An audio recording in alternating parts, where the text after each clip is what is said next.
All right, man. Thank you. I appreciate it.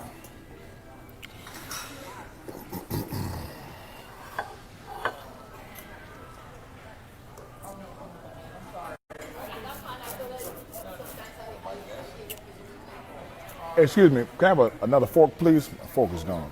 Thank you. Good morning. Good morning. What's going on? I want to talk to you about something today that it's a little different than what some of you. Thank you. My pleasure. What some of you are used to. I want to discuss a case for more throwing and less falling. I've been coaching judo for a little while now, and I have a program or a system in where I don't even teach break falls. I don't teach break falls at all, and I don't teach uchikomi at the beginning level. I think there's enough time when a child wants to pursue a professional judo career that they can get involved in more of the old school training methods where they can fall more and they can be thrown more. In the beginning, I don't believe that type of trauma is necessary on the system of a child or a young person. I played football in college, and any of my parents and students can tell you that the way that I limp around the dojo, or my wife can tell you like how I move when I get up in the morning, is no fun. When I look at the cumulative damage that was done to my body, it's absolutely unnecessary to do judo in that fashion. I don't care what was written down back in the day, or 1800s and 1900s.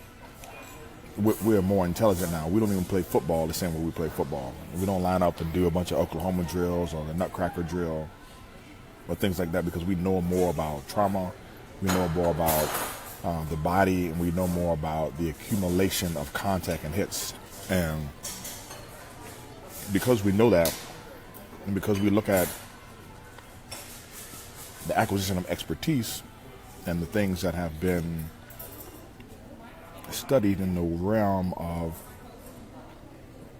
expertise acquisition, we know that doing partial movements like uchikomi at the young level is not necessary. It is. You are able to throw more with less impact. In my dojo, if you see me exercise, you see me use the dummies for training. Excuse me, I use the dummies for newaza development. I use the dummies for throwing because at the initial levels, nobody's going to be throwing perfectly. Okay? What you're more concerned about the four pillars of human movement of push-pull, locomotion, rotation, and level change. All your tewaza and all your koshiwaza requires push-pull, rotation, and level change.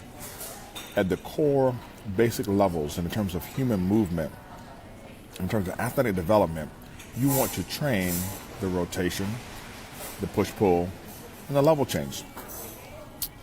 I don't need an 11-year-old or a 10-year-old to have a perfect uchimata, because the bottom line is an 11-year-old or a 10-year-old is not going to have a perfect uchimata.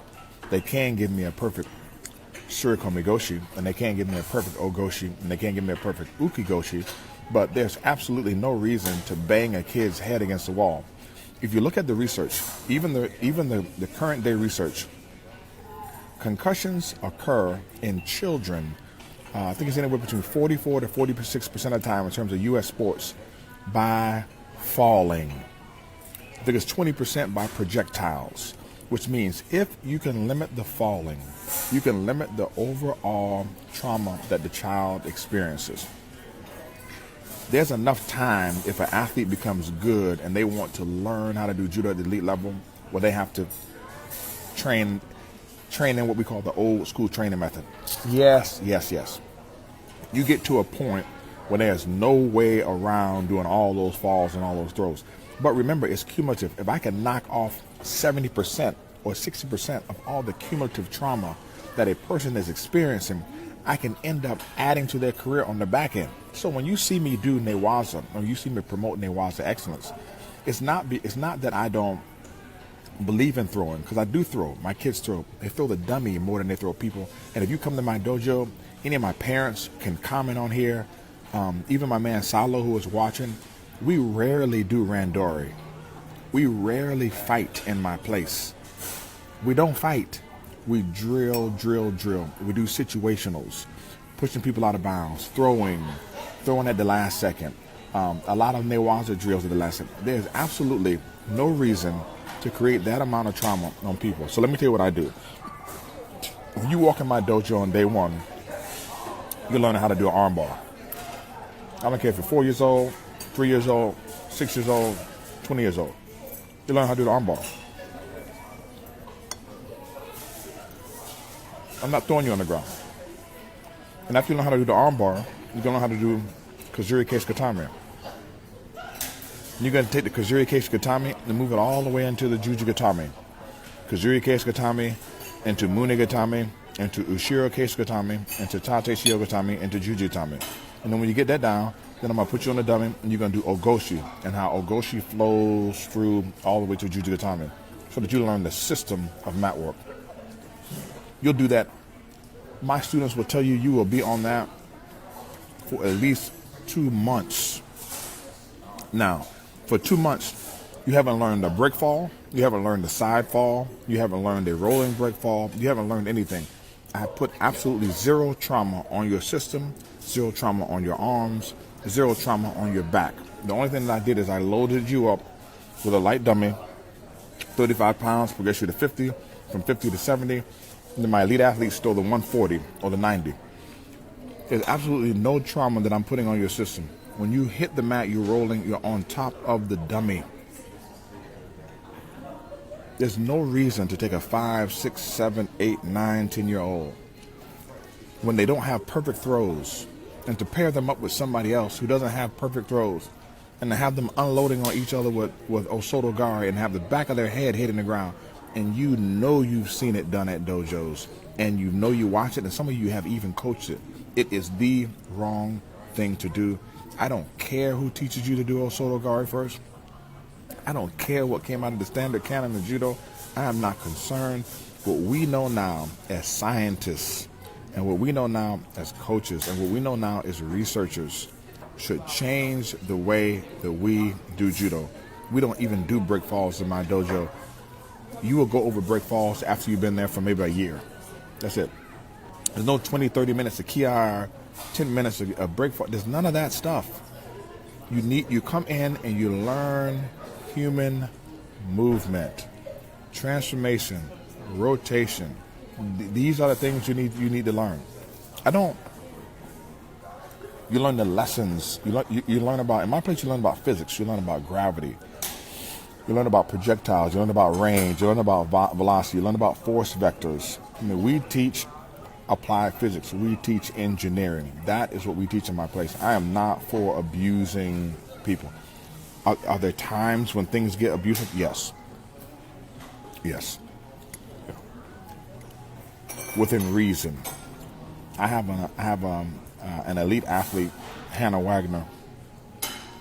She can't tell you one time why I've thrown her and fallen on her because I'm not going to throw her and fall on her. Are some of her practices hard? Yes, they're grinding hard on the mat, hard grinding, grip fighting. But I am not abusing her body, just like I'm not going to abuse my kid's body. Is practice hard sometimes? Yes. Practice is intelligently difficult, as it should be. If you're in the dojo and you believe there's only one way to do judo, that means you have to throw, fall, you're doing judo incorrectly. You're doing judo incorrectly. There's a new way to attack the sport. There's a more innovative way to attack the sport. In some of my practices, we can spend almost an hour to 2 hours. An hour in the beginning of practice, okay, an hour. Throwing the dummy, and then moving into the koshi, moving into the what we call the Kazuri Case Katame system, what I explained before. And we could do this for an hour. I get more throws done. I'm telling you right now, I get more throws done in less time than any of you all because the dummy doesn't talk. Yes, are there some nuances that you can learn in terms of preparation and moving? Yes, there are.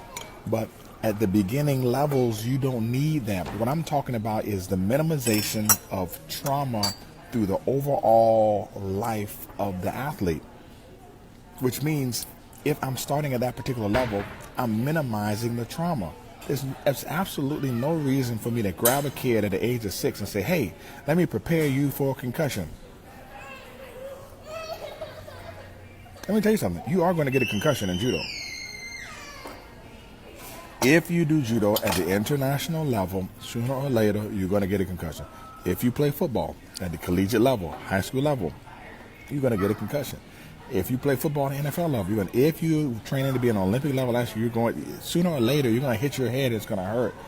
But if we know that now, with the information that we have, with the science that is available, then it is our job to reduce the trauma in those individuals. Meaning, there's a reason why we start with Newaza first.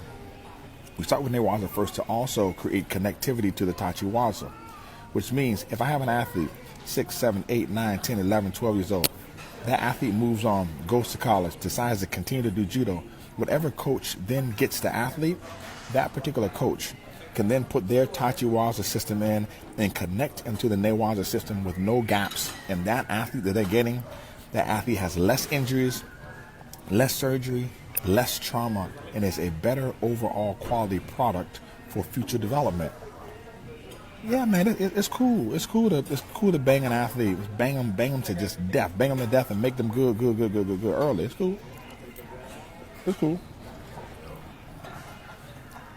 And by the time they're 18, they've had 4 shoulder surgeries, or the shoulders are already popping out, their knees hurting all the time, hip is hurting, and they can't function. I got that already. My man Danny Skiff has that already. We don't need that. We don't need to give that to our athletes. There's a new way to do it. I'm actually sitting down at breakfast. Pardon me for eating in your ear. And I got my books with me. Reading myself. Reading my research. Taking my notes because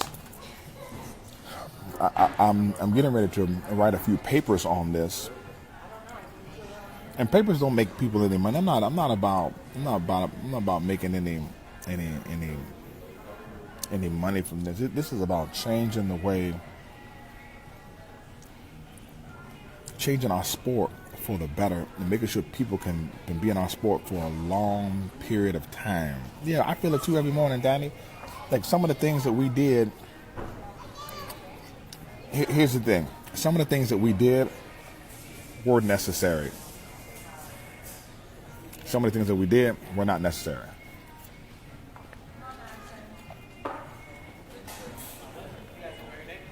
If you're competing for the Youth Olympics, there's no way not that you're gonna have to line up and do the throws. You want to go to the Olympics? Yeah, I'm okay. Thank you for asking. There's no way to get around. You're gonna have to line up. You gotta do the throws. But I don't need to take a 7, 8, 9, 10-year-old and throw them into the ground over and over again. Do we throw? Yes. We throw a lot. Do we throw each other a lot? No. You know how many uchikomi I do inside of my dojo?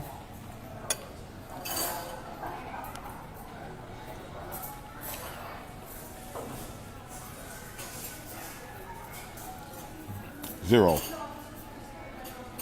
I don't do one uchikomi. Uchikomi are necessary.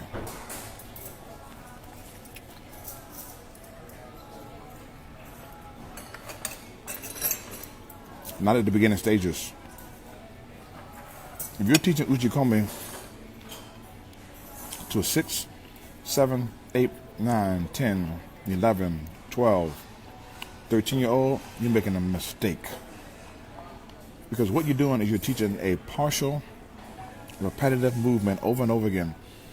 I just watched a clip on Facebook of somebody in the Abu Dhabi Grand Slam, whatever the heck it is, all right? Person that comes in for a throw, it gets a little sticking point on the throw, and then they come back out. That coming back out is a trained response. They're doing that because they've been trained to do that over and over and over again. How many times does the coach say, when you come in through the first throw, stay in on, well, okay, you can tell the kid stay in as much as you want, but you've given them 350, 400 uchikomi. All those uchikomi at the young age are the wrong thing to do. Not when you can utilize a dummy to train the full throwing movement with nagikomi. I do 0 uchikomi. When an athlete is old enough to understand that they're working on the uchikomi for the purpose of the identification of the opening or that first step movement or to get that initial entry for the throw, that's different. 17, 18, 19, 20-year-old, that's different. At the kid level, I'm not giving a 6-year-old, a 9-year-old uchikomi. I'm not doing it. They can throw completely. Utilizing a dummy, training the push-pull, level change, and the rotation. There's not much locomotion in judo. When it is time for locomotion, then they can move with a partner and then throw. That's when things go from static to dynamic. At that particular time, they can definitely throw people. I don't have any problem with that. And it's still, overall, less trauma on the athlete than was there initially on an older model. If you are teaching uchikomi, I'm telling you right now, you have been or you will be frustrated in the coach's chair with kids who come in partially for throws and fall down, or come in partially for throws and come back out to throw. It's because you have taught them to come in and out, in and out, in and out. Watch this. Monday, Tuesday, Wednesday, Thursday, 4 days out of the week. You're doing all these uchikomis and you switch. Uchikomi, switch. You've given 300 to anywhere from 300 to 500 partial reps. You got more partial movements than you have full movement. One of the major things that I really appreciate with when understanding Jason Morris's model, man, in the beginning of practice, crash pad, older people throwing, bomb, bomb, bomb, bomb, bomb, bomb, bomb, bomb. Different. Now, understanding this, there's a static model and there's a dynamic model. If you want to do uchikomi and you're doing moving uchikomi, like my man Herman down in Coral Springs, Florida, a lot of moving uchikomi, moving, bop, moving, bop, moving, bop. That is different because he's not training the in and out movement as much as he's training the movement and the identification of when to enter. Two different things. And the children are on a different trajectory. But uchikomi in the beginning, too many partial. The expertise that you're acquiring for doing uchikomi. Wait a minute. Let me say it the proper way. The undesired technique that you are getting from uchikomi manifests itself in the environment of play.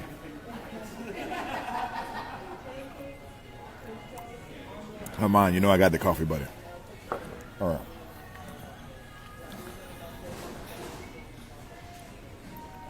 As judo coaches, we have to do a better job with research, okay? When it comes to practice, it's cool to watch YouTube videos. It's cool to go to coaching seminars, if there are any. It's cool, but you have to read the research that happens in sport, okay? The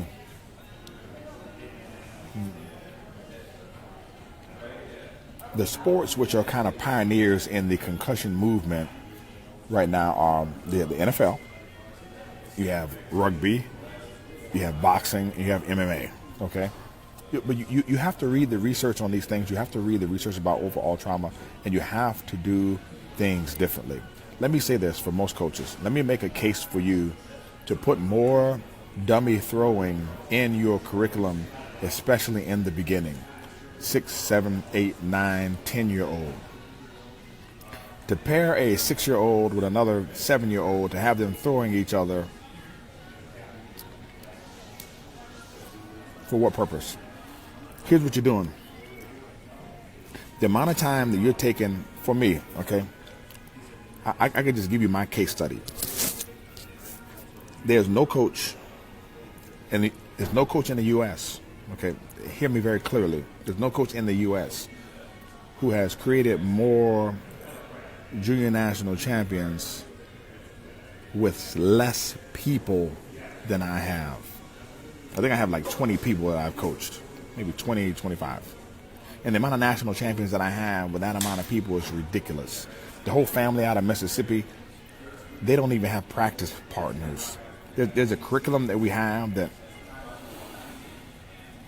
I've threatened to put the curriculum out, but I don't want to because I haven't put my card in there yet. Can I put it on the room? Mm-hmm. I'll put it on the room. Just gotta fill it off the bottom. Okay, thank you. Pardon me for a moment. I'm sharing breakfast.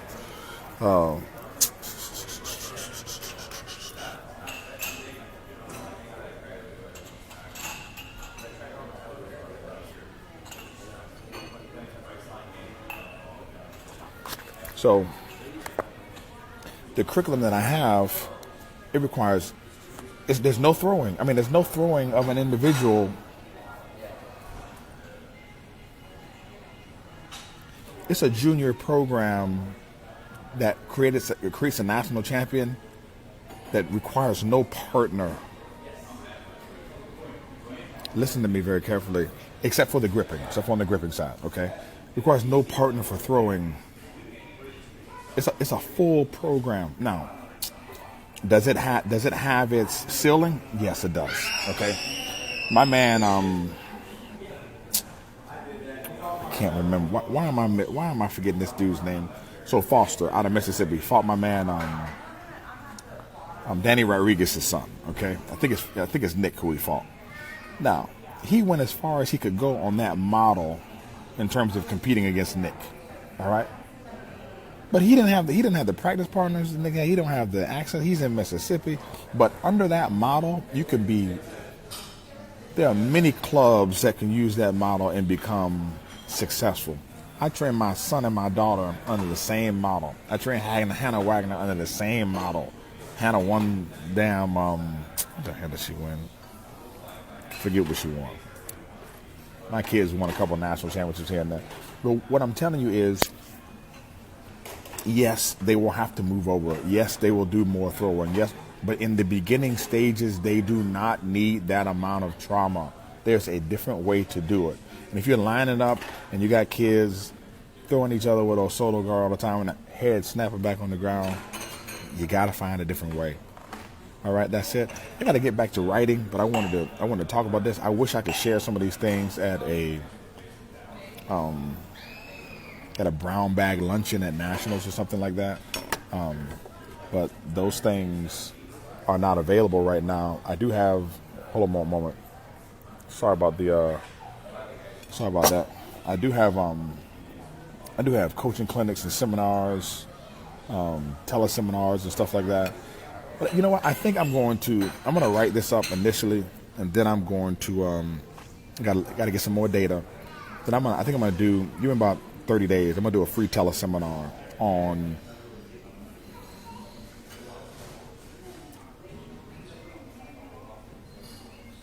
teaching judo differently. Because, and let me end on this. We lose a lot of money in our sport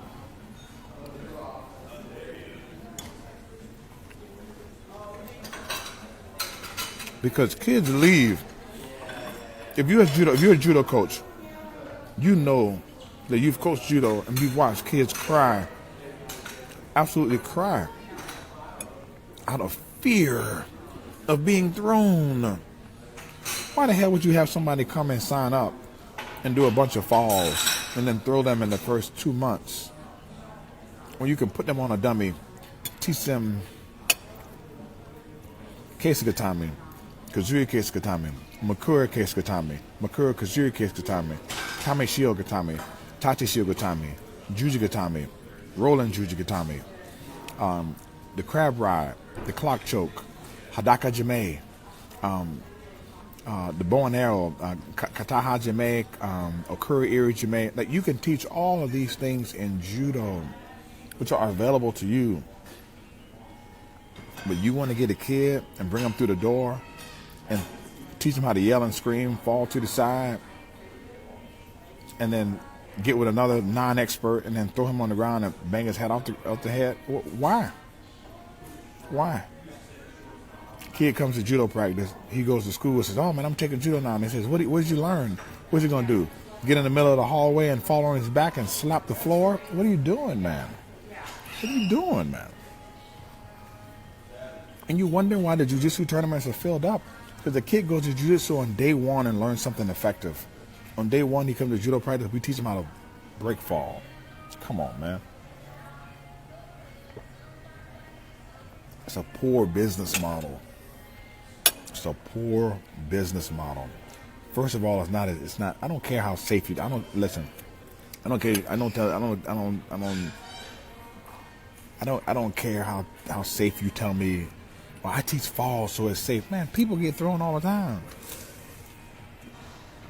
In football, they teach you how to form tackle too, and you get knocked out.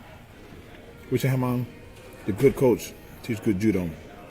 The best coach teach good judo with minimum support and resource and reach the golden result. This is true. This is true. This is true. And you have to do it and take care of the players in the long term. You know? That's all I have for today. I'm going to try to put something out, man. Give me about 20, 30 days. Got a lot of stuff I'm working on here. Strength and conditioning programs, nutritional clients, putting stuff together with my wife for the kids for 2018. Getting the calendar set. I got Brad Bowling coming in, I think, on the 5th of November. And we got a tournament on the 4th of November, jiu-jitsu in the area. So, got a lot of things going on. But for those of you who have not done the grip fighting teleseminar, I would advise you to go to www.gripfightingteleseminar.com. That's a teleseminar that I'm holding every night at 9 o'clock, no matter what day of the week you grab it. 9 p.m. If you want to listen to it tonight, you're more than welcome to sign up for it. www.gripfightingteleseminar.com. Hey, take care and have a great day. And I'm going to finish up my breakfast and my coffee here. All right? Love you. God loves you best.